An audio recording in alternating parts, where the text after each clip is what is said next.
저는 이재명 대통령께 감사하다는 말씀 먼저 드려야 할 것 같습니다. 집 사기 참 어렵죠.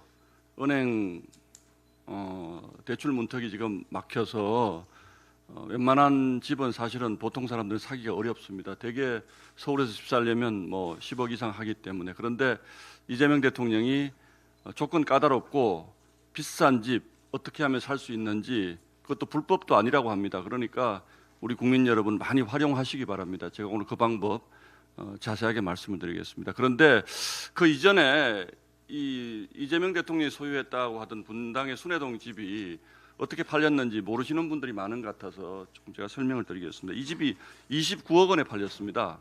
그런데 10억 4천만 원은 이미 전세입자가 들어와 있습니다. 그래서 나머지 뭐 한 18억 6천만 원 정도가 실제로 이제 현금으로 지불을 해야 되는데, 이 가운데 17억 7천만 원을 돈을 내지 않고, 그러니까 9천만 원만 내고 그 집을 매수를 했습니다.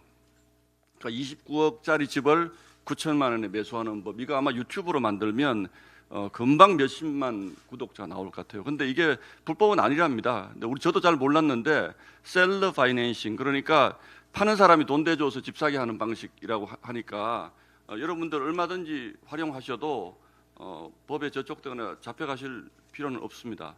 근데 신기한 게 몇 가지, 이 집에 대해서는 몇 가지 좀 짚어야 될 것들이 있습니다. 일반인은 사실은 굉장히 어려운 건데, 여기가 지금 분당이 토지거래 허가구역으로 묶여 있어서 굉장히 거래가 어려운 지역이고, 해당 아파트가 재건축 그 고시를 앞두고 있는 지역에서 더더욱 그 거래가 어려운 곳이었는데, 어떤 부분을 기가 막히게 피했냐면, 그 이제 토지거래 허가구역에서는 매수인의 실거주 의무, 이걸 입증하고 나서 4개월 안에 등기를 해야 되는데, 이 등기를 실제로 했습니다.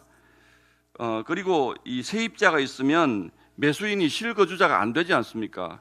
그래서 허가가 나지 않는데 이것도 피했습니다. 그리고 재건축 조합원 지위가 재건축 고시를 앞두고 있었기 때문에, 매수자가 재건축 조합원 지위가 인정되려면 7월 30일 이전에 소유권을 이전했었어야 되는데, 이것도 단 2주 만에 달성을 했습니다. 그러니까 일반인은 사실은 상상도 하기 어려운 29억짜리 집 9천만 원에, 그것도 재건축 고시를 앞둔 집을 사는 아주 미션 임파서블을 이재명 대통령 하신 겁니다. 여러분, 이상하지 않습니까? 이재명 대통령은 이렇게 어려운 것들을 어떻게 이렇게 잘 아는 겁니까? 그리고 대통령 되셨으면 이런 어려운 것들을 알고 할 수 있어도 좀 참아야지 오늘 같은 날 부동산 토론회 할 때 대통령으로서 영이 서지 않습니까? 이재명 대통령은 집이 단 한 채만 있어도 이게 실제로 실거주하는 집이 아니고 그냥 가지고 있는 집이라면 투기꾼이라고 했습니다. 또 심한 경우에는 악마라는 표현도 씁니다. 그러면서 본인 집은 이런 방식으로 판다고요. 벌써 지금 강남 쪽에서는 이런 방식으로 집을 팔겠다는 공개적인 매물들이 막 나오고 있다고 그럽니다. 이게 문제가 되는 게 뭡니까?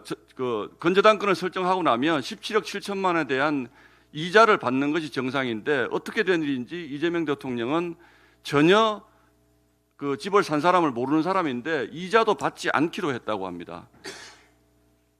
이것도 상식적이지 않죠. 이자를 받지 않았으면 그냥 정여가 되는데 그 정여에 대한 세금은 냈는지도 알 수가 없습니다. 그리고 어제 청와대인가요?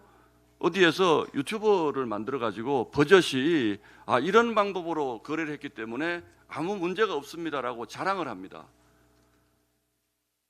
저는 이런 방식들을 보면서 도대체 양심이 있는 사람들인가?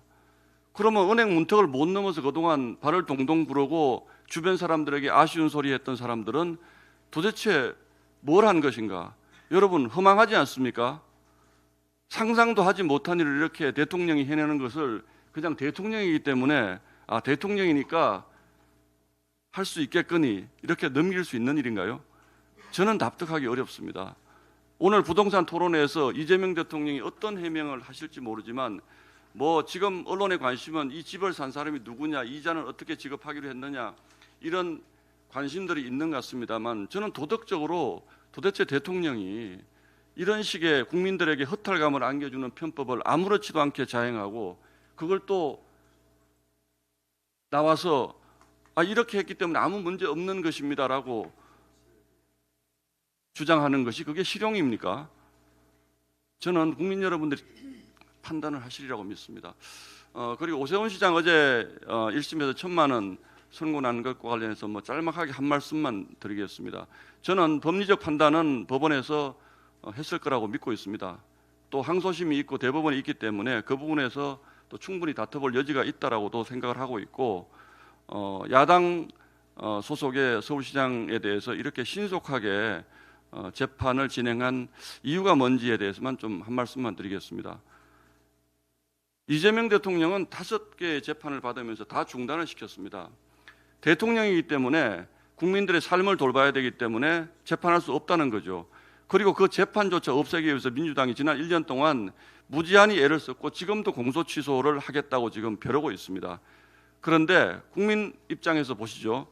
대통령은 대통령이기 때문에 재판이 5개든 10개든 다 중단시켜야 되는데 서울시장은 시장 되자마자 한 달 만에 재판해가지고 날려야 됩니까? 저는 이 부분을 납득하기 어렵습니다.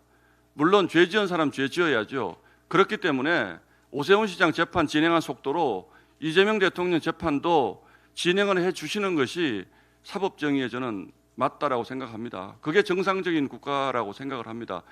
우리 헌법 어디에도 대통령이 재임 중에 수사받지 않는다는 기소받지 않는다라는 부분은 있지만 재판 중단하라라는 부분은 없습니다. 법 앞에 평등해야 하지 않겠습니까? 오세훈 시장 재판을 이렇게 신속하게 진행할 거면 이재명 대통령 재판도 바로 재개해서 법적인 심판을 내려주기를 사법부에 촉구합니다. 이상입니다. 예.